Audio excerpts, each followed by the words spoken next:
It is Friday evening in late spring.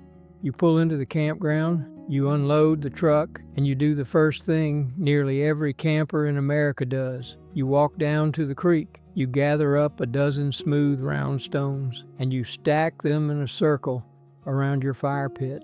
It looks right. It looks like every picture of a campfire you have ever seen. But in 64 years in these woods, I have never once seen an old Cherokee man do that. Not my grandfather, not my uncles, not one elder at 1,000 camps across Indian country. And that is not superstition, and it is not style.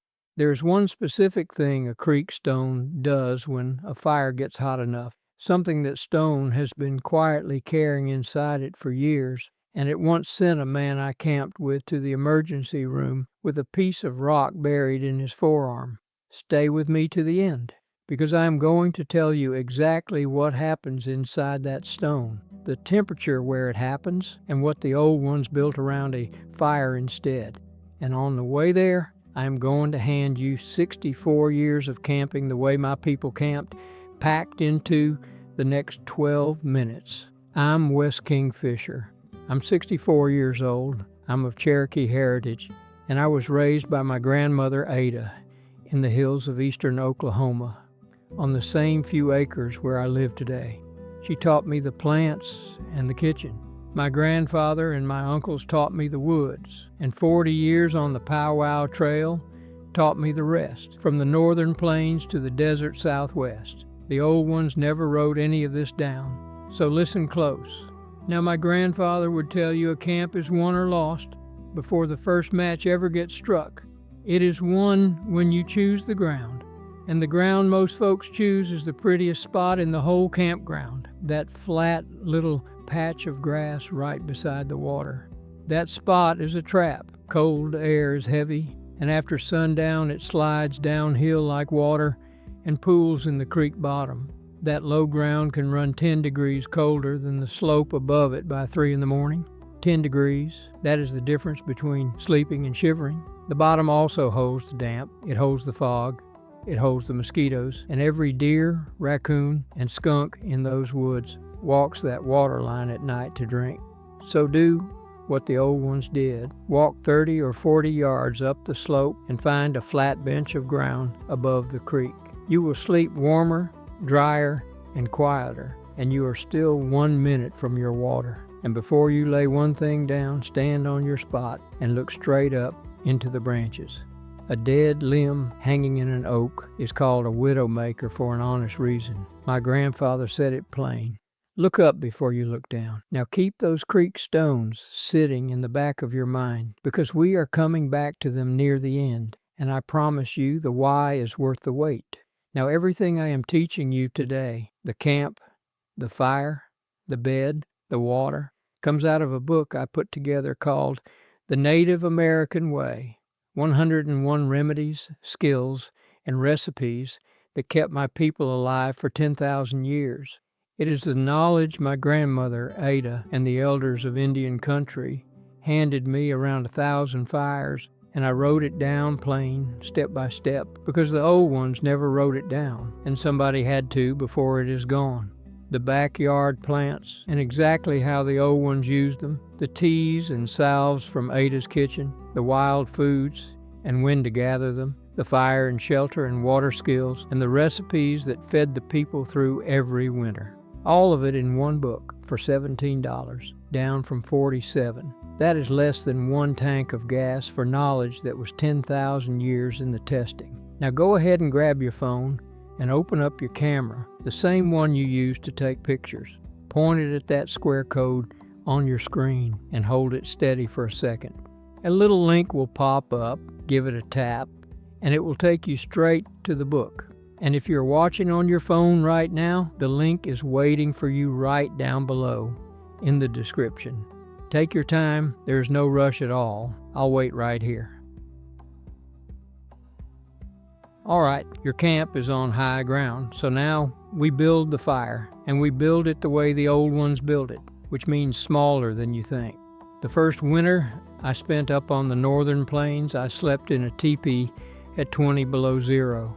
and the fire that kept that lodge warm all night burned wood no thicker than my wrist. Our people out on the plains had that figured out for centuries. A big roaring bonfire pushes you back 10 feet, cooks your face, freezes your back, and eats a whole night's wood in 2 hours. A small fire lets you sit close, and sitting close is the entire secret. The old ones built what some folks call a star fire. You start a small fire in the center. You lay 5 or 6 logs around it, flat on the ground, pointed inward like the spokes of a wagon wheel. Only the tips burn. As the tips burn away, you slide each log in toward the center. That is the whole method. One small fire, fed slow from the outside, burning maybe half the wood a bonfire eats, with a steady flame you can cook over instead of a blaze you have to fight. My grandfather could keep one going all evening from a stack of wood you could carry in one arm. The fire keeps your front warm, but at 2 in the morning the fire is not your problem. The ground is. And this is the piece of advice I would give a new camper before any other, because the ground under your bedroll is a thief. Earth pulls heat out of a sleeping body faster than the night air ever could, and no blanket on top of you fixes what is being stolen from underneath you. The old ones never slept on bare ground. Before dark, they gathered dry material, dry leaves, dead grass, the boughs off a pine or a cedar, and they built a bed at least 4 inches thick. 4 inches after you press it down, not before. Lay your blanket over that, and the ground cannot reach you. It works because still, trapped air does not move heat, and 4 inches of leaves is nothing but trapped air. If you camp out of a truck these days, a foam pad does the same job. But know why it works, because the old ones always knew why. And hold on to that idea of trapped water and trapped air, because it is the exact key to what happens inside that creek stone later on. Now let me give you the water rules, because the old ones ran a camp on the creek with more discipline than most kitchens. The rule is simple, and it never changes. Drinking water comes from upstream of camp. Washing happens downstream of camp.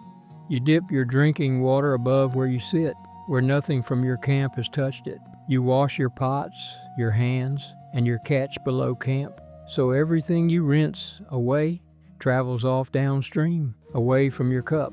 And when you clean fish, you do it well downstream and well away from where you sleep. Because the smell of fish guts at midnight will invite every raccoon, and worse, right into your bed. Same rule for your food.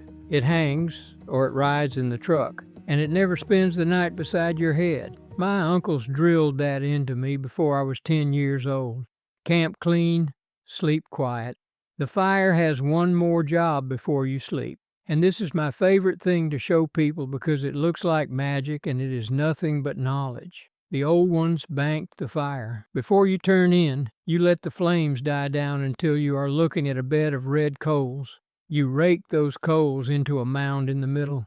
Then you take your stick and rake the gray ash from around the edges up and over that mound until the coals are buried under a blanket of ash. Ash does not burn, and it does not let air through, so the coals underneath cannot race and cannot die. They just sleep, the same as you. Come morning, you rake the ash back, and there they sit, glowing orange after 8 or 9 hours. Lean in and blow. Feed them a handful of dry grass, and you have a morning fire with no match and no cold fingers fumbling a lighter.